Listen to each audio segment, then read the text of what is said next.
And welcome to the final session of Protected Area Awareness. And today we'll be talking about the marine protected areas in Sri Lanka. This is, like I said, the final session, and hopefully you guys have been enjoying the session so far. And now I will just be waiting for John to join me so we can get started.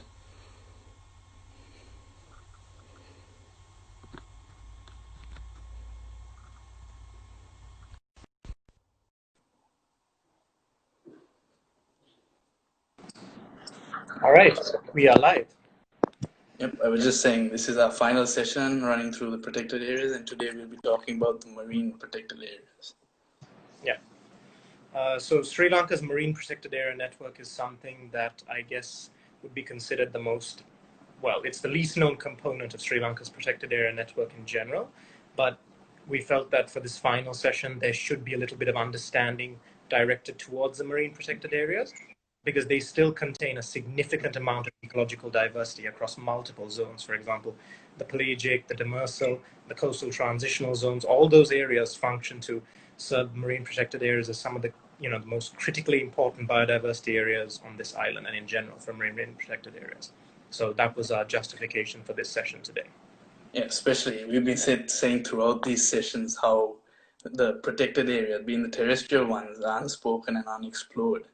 And if you take marine protected areas, then it's almost not spoken about, and it's such a few people that actually know what's happening. So even us, we're just trying to gloss over and create that awareness. So that's why we're doing this session today, and we decided to focus on it.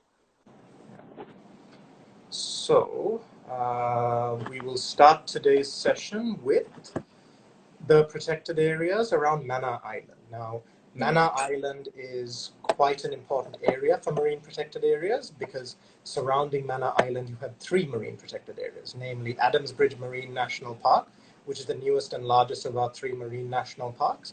Then you have the Veditila Marine Nature Reserve, which is a nature reserve that has been in the news quite recently due to less than favorable circumstances. And then you have the Vankalai Marine Wildlife Sanctuary as well. So if you see on Riahn's map, they basically surround Mannar Island itself and protect the unique ecological diversity of marine that is present in and around the Mannar Island and the Gulf of Mannar Basin. So that area there would be, roughly speaking, Adams Bridge Marine National Park. Then to the right of that, you have the Veditila Marine Nature Reserve along the coastline on the northwest. And then the Vankalai Marine Wildlife Sanctuary, just between Mannar Island and the mainland. So these are critical areas. And Vankalai, for example, if we were to start with it, Vankalai contains quite an ecological diversity when it comes to bird life. Now, I'm sure that's something you can elaborate upon, Riahn. Yes, definitely. And that links into the last session we were talking about. We were talking about bird life and all that. So that marine zone, we were saying how the water pH and all that has been affected by our activities. All that ties together, and that's why the marine protected zones, especially in those type of areas, and our lagoon systems in Sri Lanka that we have, all tie into that. And that is why that is extremely important, and we decided we had to do one last episode relating to marine. Yeah. So and sadly, as it comes down to it, we've seen in the news recently that, again, for reasons unknown, certain elements in society are looking to de-gazette sections of Veditila for aquaculture farms, which have a history of failing in Sri Lanka. So just in light of that, I thought it would be, prudent to point out what is the point of de-gazetting probably what is one of the most critical and frankly the only nature reserve that we have. Crazy factor is that it's been happening on and off so long, Yeah. and now again it's up and happening again. So what is the situation there? So we need to create that awareness and let people know, and that from that we can create that understanding. Absolutely. And it's crazy to think that from the moment Veditila was gazetted between 2014 and 2015, they have been trying to de-gazette sections of it for this so-called proposed aquaculture park. So it all comes down to community-based awareness, and awareness being made at higher levels as well as to what marine ecological diversity has to offer for the country. And that is something we've touched upon before, but I think it's even more important in the case of marine protected areas. Just that lack of awareness, because I'm a firm believer in the fact that for you to actually care about something, and you have to know about it first.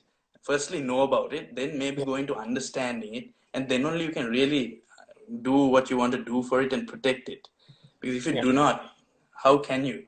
So there's that basis. So that's why we've been trying to share what we think and knowledge that we've got through research and maybe reading other people's work and sharing that and sharing the importance. Yeah.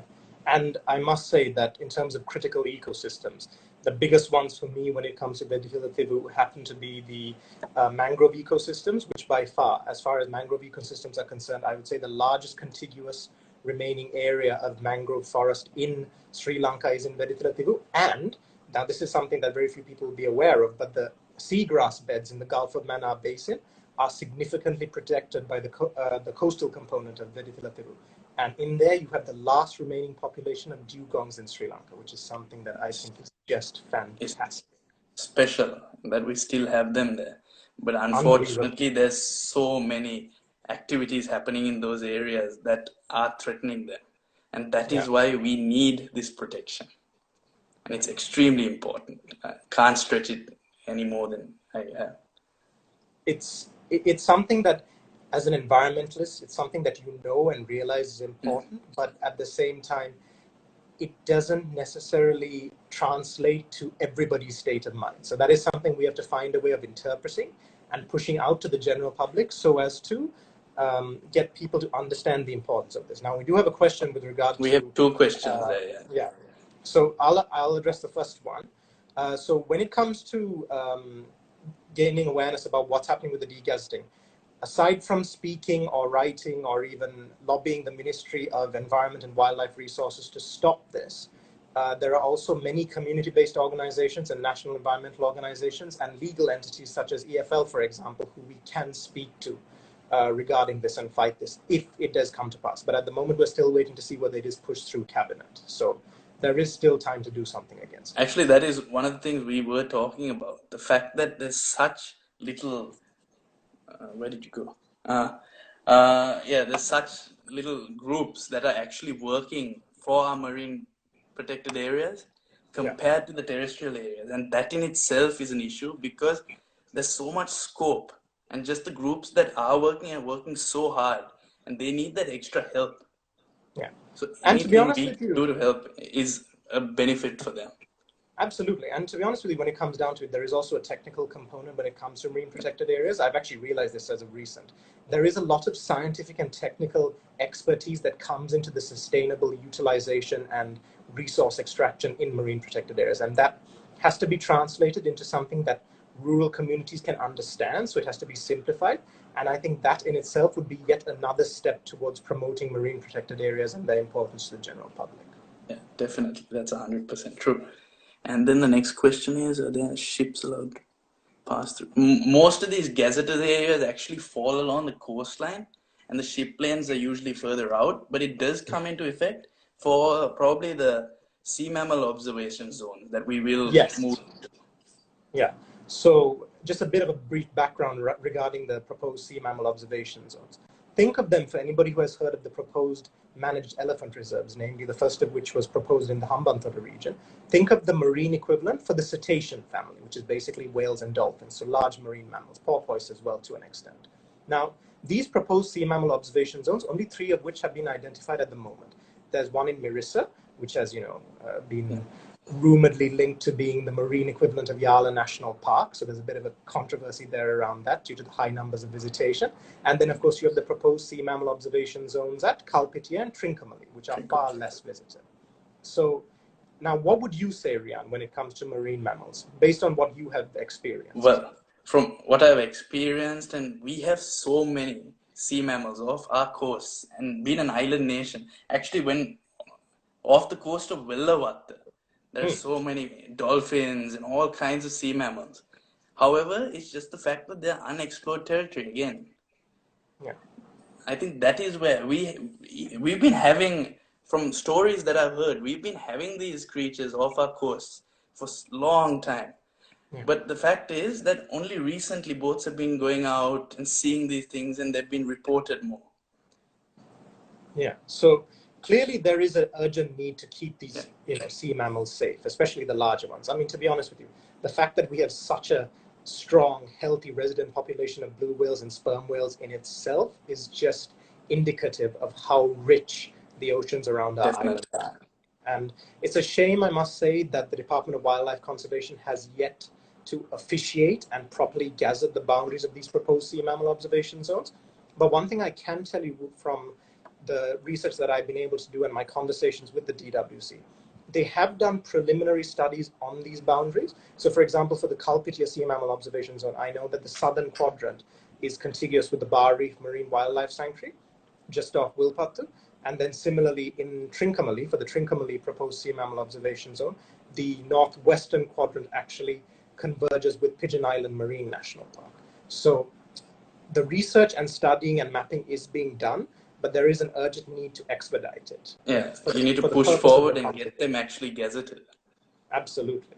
for there to be proper effect. And like we were talking about, there are the 32 marine protected areas, but only, I think it was 11 of them that fall below tier 5. Everything else is above. Yeah. So that in Which itself. And that's indicative of what the discrepancy is when it comes to understanding. Now, for example, very few people will be aware of this, but the Department of Fisheries and Aquatic Resources actually has one type of protected area under control, and that would be the managed fishery areas, of which there are 18 on this island. 18. Now, managed fishery areas are an interesting one because although they're not your traditional idea of a protected area, they are still marine protected areas, and they are predominantly for sustainable resource extraction and viable utilization of marine resources. So in that sense, these managed, so they're important for sustainable fisheries, while at the same time they provide a component by which we can ensure that fishery stocks remain intact in Sri Lanka, which is again. And again, it comes down to that implementation of it. Absolutely, absolutely. I mean, now, what would you say when it comes to sustainable fisheries? Now, for example, Putlam Lagoon is one such managed fisheries area. What would you say based on your experience? That's another thing we can mention here. Lots of the lagoons are what fall under the managed fisheries. I think there's 2 oceans, is it, in it? And one waterway classified. Yeah. So, yeah, but then when it comes down to it, it's again down to that implementation factor. It is good to have these, but it has to be implemented and monitored. Yeah. Otherwise, people can go and do whatever they want, because the whole point of a managed fishery is to create that sustainable resource extraction. But it comes down to monitoring it and making sure it happens. Which makes sense in a way, because if you think about it, fisheries is a key component of our GDP, and it also contributes directly to a lot of the foreign exports that we send to all corners of the world. Now, for example, I know for a fact that our crab industry, the crabbing, a lot of our best crabs actually get sent to Singapore, and there's a lot of investment that is returned and a lot of cash and revenue that is returned to the island as a result of such fisheries. And of course, if we run out of those fishery stocks, then we are in a worse position than we started off as. So there is a economic component that is needed as well to ensure the island's economy is kept relatively viable, especially at a time like what we're facing now. So that comes down to it when it comes to managed fishery areas. But then if we look back at the marine wildlife sanctuaries, what would you say is the most important component for the preservation of these marine wildlife sanctuaries? And should some of them be upgraded to marine national parks? Definitely, and that's what I was going to explain in there. Definitely, there are 2 that I think really need to be worked on and gazetted as national parks, marine national parks, and that is the Bar Reef, and maybe connecting it all the way to the Wilpattu coastline and creating that connection between that and the Putlam Lagoon part of it, as well as where Gangewadi, where the Kalawaya flows out into the lagoon. Because even there's Indo-Pacific humpback dolphin, a few dugongs that have been recorded, but very low numbers again. And it's always, unfortunately, ones that have been washed up on shore that have been recorded. Yeah. And then the other is the great basses and little basses. And that again connecting to the coastline of Yala National Park. Mm-hmm. Which is amazing, because when you think about it, you look at the gazette for great basses and little basses. That marine wildlife sanctuary, aside from being 673 square kilometers, one of the largest protected areas on the island, and out of the terrestrial and marine wildlife sanctuaries and nature reserves, the largest, stretches all the way from the park headquarters and main entrance of Yala Block 1 right up to Kumana National Park, where Kumana National Park meets Yala Block 2. So there is incredible scope for the, shall we say, the convergence of terrestrial and marine ecotourism. And even in the Wilpattu area, I know for a fact that there is, as I told you before, there is a marine wildlife sanctuary that has been proposed between the Bar Reef Marine Wildlife Sanctuary and Wilpattu National Park. So imagine if it was properly done in a scientific and accurate manner, how much money could potentially be made if, still it has to be done sustainably, but if it could be made, then you could have a marine component as well as a terrestrial component to your safari experience. And that would just give people even more of a reason to understand and protect marine protected areas. Yeah, definitely. And it comes down, like you mentioned, the economic value. Because when it comes down to it, sustainability is finding the connection between those three pillars, the economy, the environment, and the social aspect. So the environment would be getting these protected areas into a more protected zone or tier, as well as then showing the government how we can benefit economically from these protected areas, and then getting community involvement and stakeholder involvement into it as well. So all of that ties into it, and again, it comes down to that implementation. Sound like a broken record, but that is what it is. But that is how it has to be. There has to be multi-stakeholder implementation, especially in a country like this where we are so tight on financial resources. And at the same time, there has to be the legal aspect which has to be looked at. Now, for example, if I was to address the question, the most recent question, are lobsters not protected? Yes, technically speaking, species such as lobsters, crabs, prawns would all fall under the Fisheries and Aquatic Resources Act. And those components of that act have to be preserved in a sustainable manner, because if we run out of those supplies, then our economy will take a serious hit in the fisheries sector. And as I said earlier, the fisheries sector is a serious part of our economy. So, multi-stakeholder, whether people like it or not, is the way forward. And it has to be looked at in that manner, especially for marine protected areas. And then another thing you see when you do the reading and the research into this, you see breakup of these marine protected areas, especially the fact that towards the Mannar Island and then down towards Wilpattu and the Kalpitiya-Putlam Peninsula, as well as more in the south and then again at Trinco. So it's those three zones that seem to have predominant marine protected areas. So just finding a way to the rest of the coastline also needs a lot of protection to be done and work forward. And especially, let's take Hikkaduwa Marine National Park, for example. Hikkaduwa Marine National Park is probably the key example of what not to do with a marine protected area. 95% of the corals have been virtually obliterated, shallow water corals. Deep water corals, anyway, Hikkaduwa isn't an expansive marine national park, so it doesn't really have a deep water component. And, the beaches which comprise the coastal component of Hikkaduwa Marine National Park are filled with sea turtles. 5 of the 7 species of sea turtle found on the planet nest on many of our beaches, including at Hikkaduwa. Yet, unfortunately, because Hikkaduwa is a very popular coastal town for, a lot of nightclubs, partying, surfing, scuba diving, snorkeling, there has been unregulated development with no sustainable angle, which has led to serious degradation in Hikkaduwa Marine National Park. I'm sure you can agree with that. Yeah, I definitely agree with that. And again, it comes down to proper plan development, which we've been talking about in the previous sessions. So it does relate to our marine environment as well, because our coastlines have to be protected. And if we can protect our coastlines with proper managed development, we can find a way to these sea turtles. Like you said, that's probably the best example, because they used to nest off that coast, but they've had to move further down and find remote beaches. But that in itself affects their migratory patterns, and all of that ties into it. And to address our next question, what's the latest on Kayankurni? Now, Kayankurni is another interesting area, because Kayankurni, including the Peninsula Head, which was included in the Marine Protected Area Gazette as of September or October 2019, I can't remember which one exactly, also serves to protect vulnerable ecological assets in the Batticaloa district and along that southeastern coastline. While at the same time, if it was to be properly utilized as a marine wildlife sanctuary for the purposes of predominantly ecotourism, which would be the, I suppose it would be the best case scenario, then Kayanaki could significantly contribute to the ecotourism value that is coming from marine protected areas. And remember, all these marine protected areas, except for the managed fishery areas, fall under the Department of Wildlife Conservation.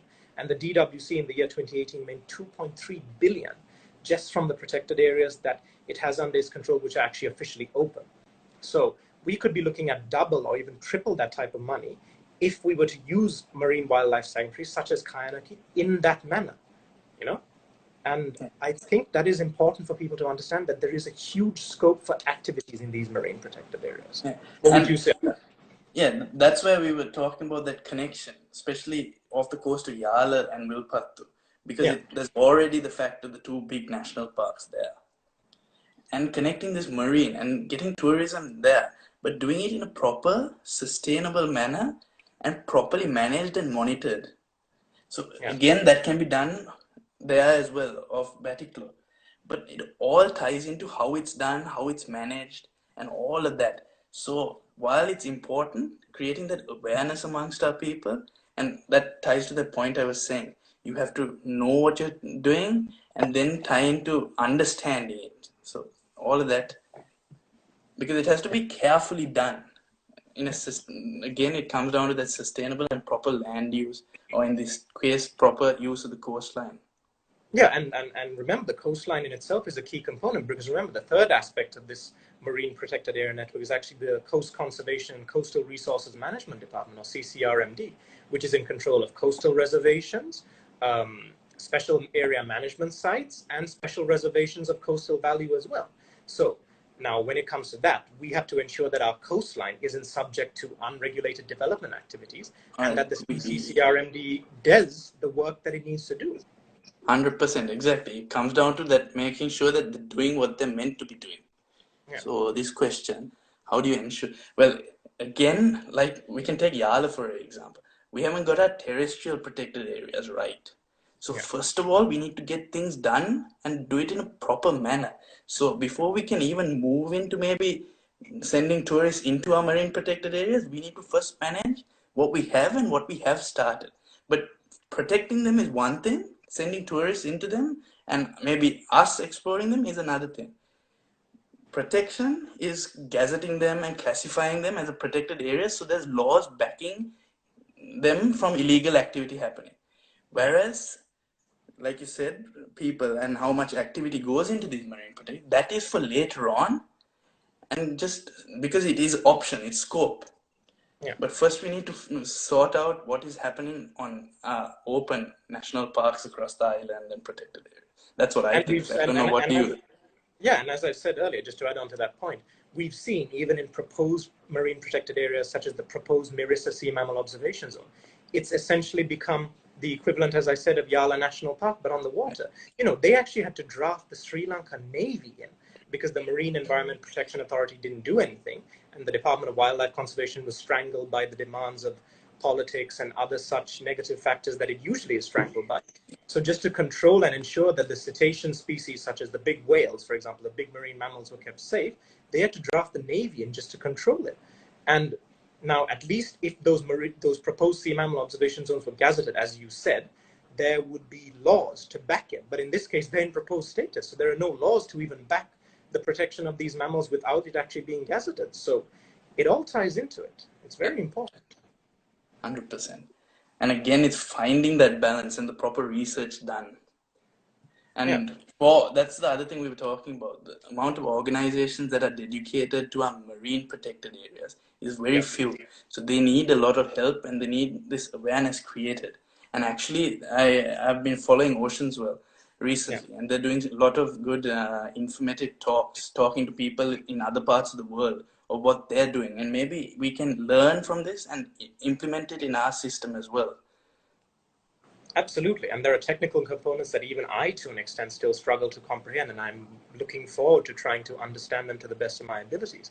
And aside from Oceanswell and the fantastic work that Dr. Asha DeVos is doing with regard to cetaceans, other national environmental organizations such as the Blue Resources Trust, OSHA, are doing fantastic work with ensuring sustainability in marine protected areas in the fisheries sector.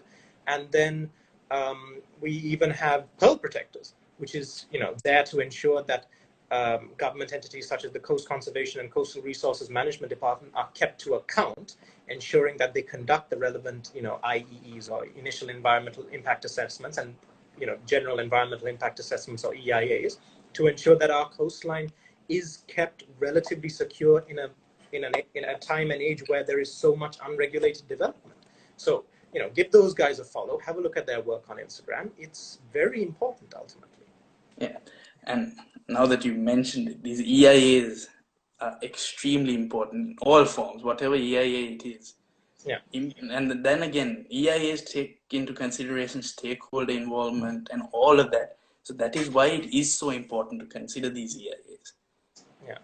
And remember, for everybody who needs an authority to talk to or somebody to relay their concerns, the Marine Environment Protection Authority, or MIPA, is the marine equivalent of the Central Environmental Authority.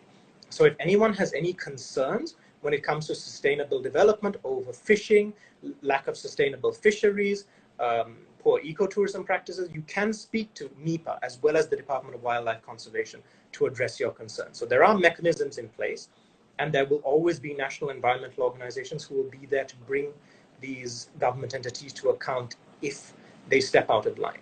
So there are mechanisms, and I really hope, and I'm hopeful to think that in the future our marine protected areas will gain the necessary traction to get them off the ground for the value that we need them for.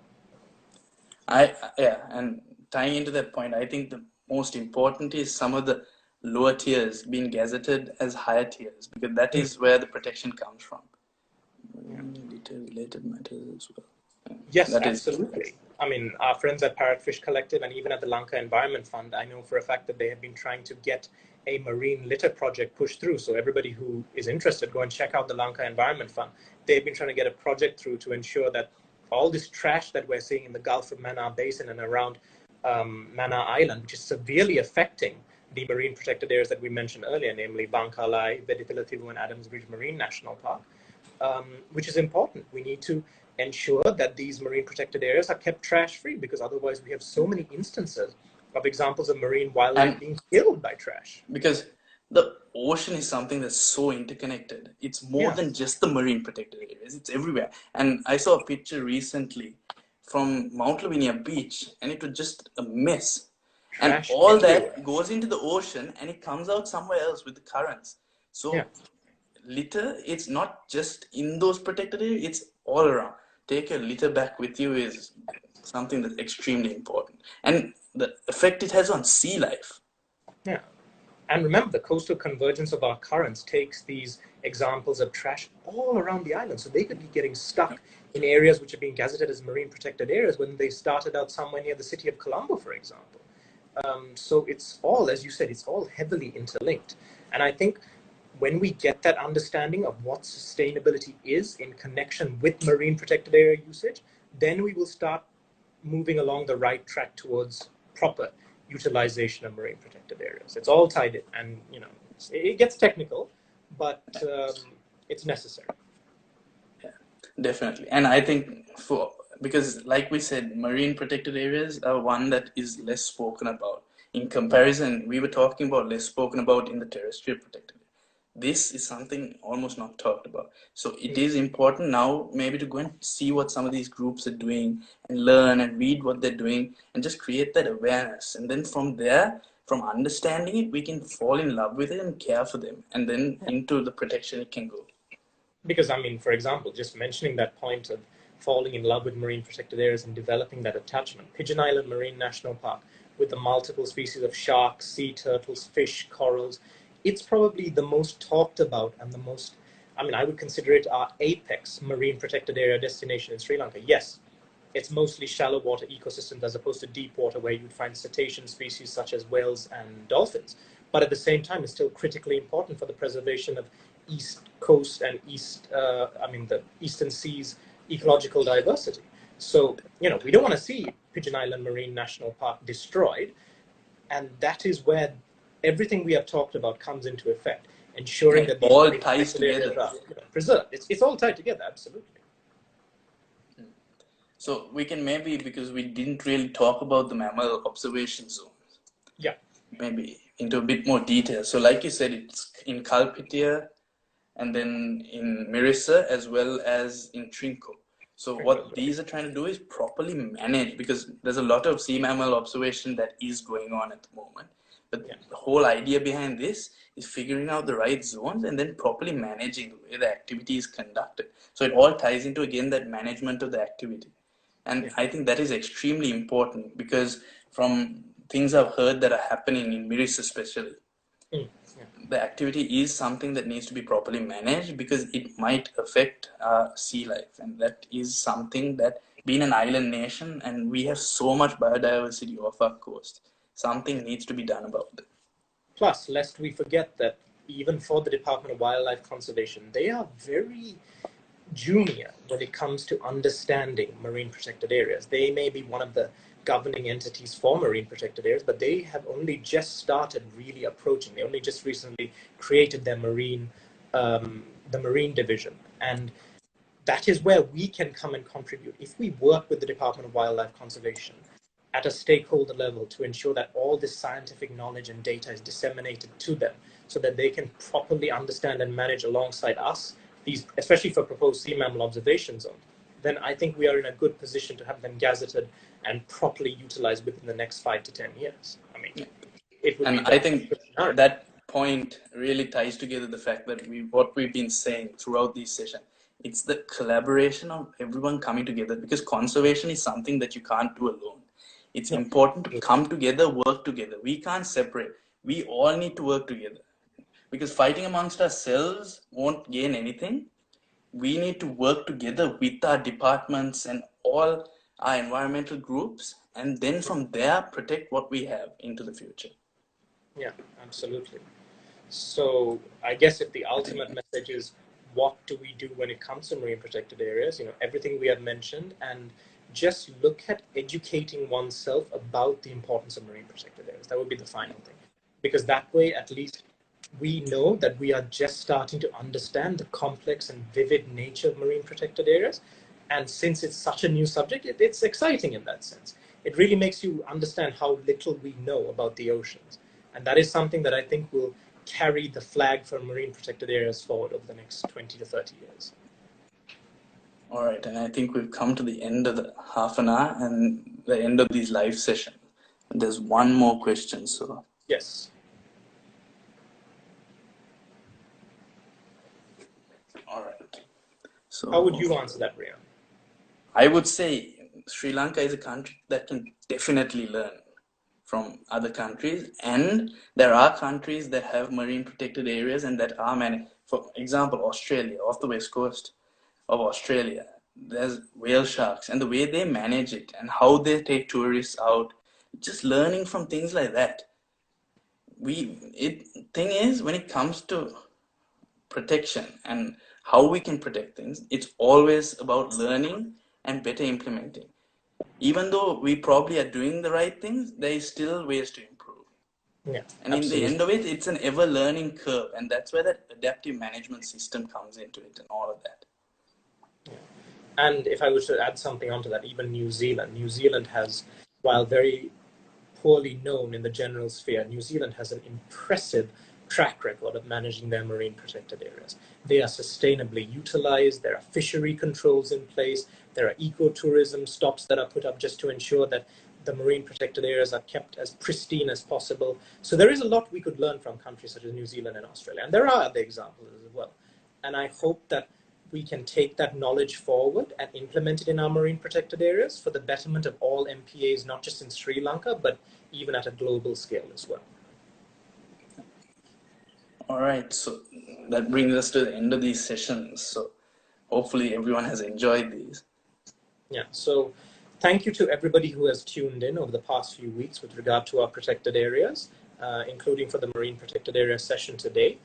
If there's one thing I can say regarding this, although we've ended the session now we've done 8 sessions on protected areas.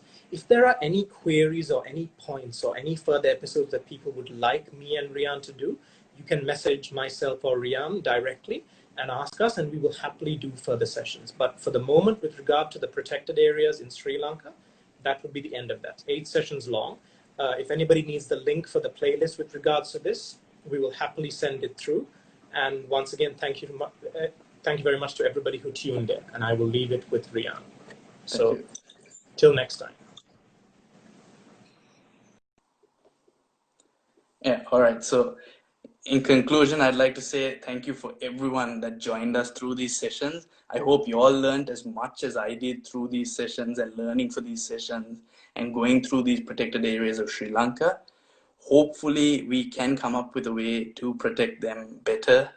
And I hope these talks sparked want for you all to go out there and explore these protected areas as well. If you all want to share these videos, they will be up on my IGTV and YouTube links as well.